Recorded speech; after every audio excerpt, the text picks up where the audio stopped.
All right, Ridge, we are here with Laura, who is the Area Director for Safe Families for Children in the greater Milwaukee area.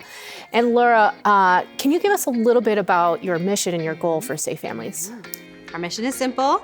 We want to keep children safe and we want to keep families together. So what that means is just having the body of Christ from volunteers from different churches surround families with support when they're in a high time of need, so that they can feel part of community and feel hope for the future, reach their goals, and stay intact as a family. So yeah, that's our mission. Thank you. And what did COVID do for your organization? So many different things. On the one hand, there were some positives about COVID where some of our families could be together a lot more. They didn't have to face eviction maybe as much. So there were some positives in that, but then another thing is that a lot of our volunteers, not a lot, but a good chunk were, had some high risk, factors for COVID. So we had to consider that and respect that, so we didn't have as much volunteer availability as in previous years. And then we didn't get quite as many calls as normal time of year and things like that.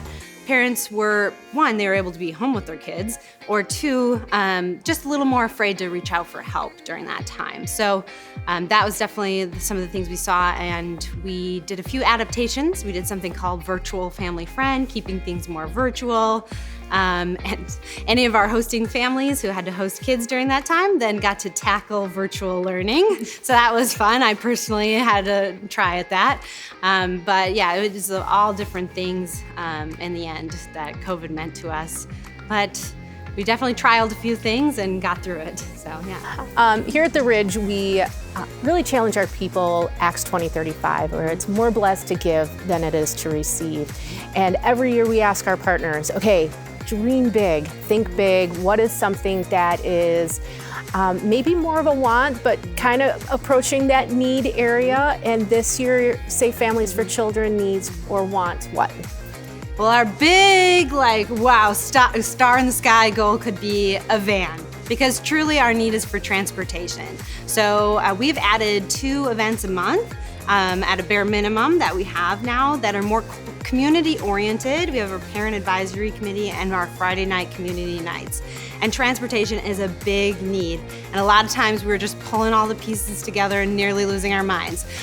So having a van would be amazing, to be able to pack a bunch of parents and their kids in and be able to have that accessibility to our programming. So you're talking like a 15-passenger van? Yes, yeah, okay. That would be ideal at our top of the list. And some other things that go along with that is the ability to also just send to a parent, here's an Uber, I don't know what you call it, ticket, gift card, so that they can come again independently to the programming as well. So just being creative and being able to use transportation.